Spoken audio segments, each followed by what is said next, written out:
And I'll be honest with you, circadian rhythm has played a lot bigger role in my life in the last couple years, and a lot bigger role in my practice and the work that I'm doing with women, because I can see how I personally have noticed what a difference it makes.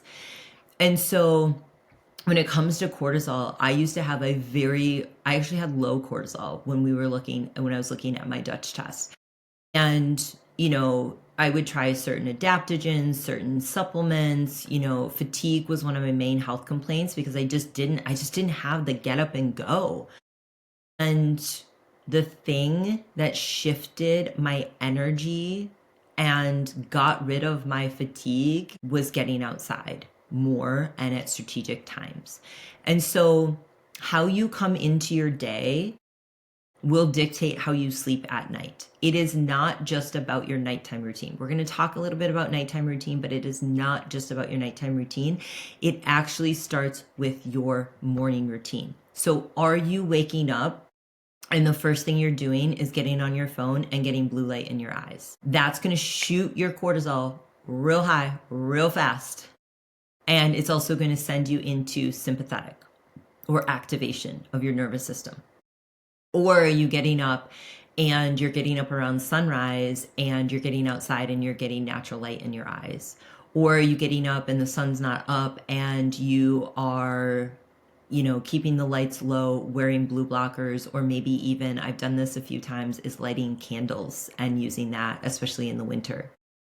And so there are three really, really important times of the day to get sunlight. And what I will say is, if you are not a person who gets outside at all, just start by getting outside more. Then you can start to layer these things in.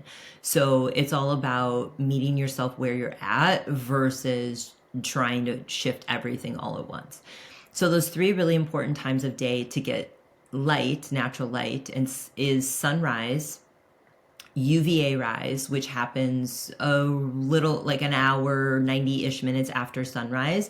And you can get free apps for this. I've used the Circadian Life app as a free app.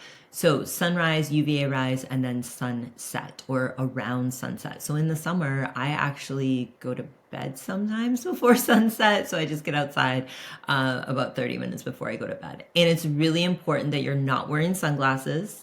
And it's also really important that you have it's hitting your bare eyes. So for example, I wear contacts, and until I got contacts that didn't block the UV light, so you can get contacts that do not block the UV light if you do wear contacts, I would have my glasses and I would just take my glasses off. So I would step outside, on the front step and do that. And start small. It can be as small as 1 minute, 2 minutes. Like in the winter, to be honest with you, at sunrise, I go outside for 5 minutes. In the summer, I sometimes will eat breakfast outside.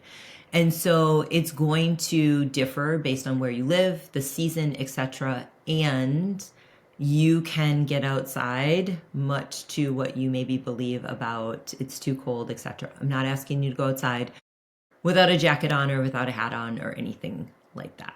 And so I see this, and I've mentored under people who see this as the huge missing piece for a lot of people when it comes to their healing, when it comes to them sleeping better, when it comes to more energy, when it comes to hormonal balance, etc. This is really, really huge. And what I'll say too is getting up, looking at your phone right away, turning on all the lights, and then going outside at sunrise. You're going to get some benefit, but you're not going to get as much benefit because you've already sent your system sympathetic. You've already shot yourself out of the cannon before you get outside. So it does matter what you're doing leading up to when you are getting outside.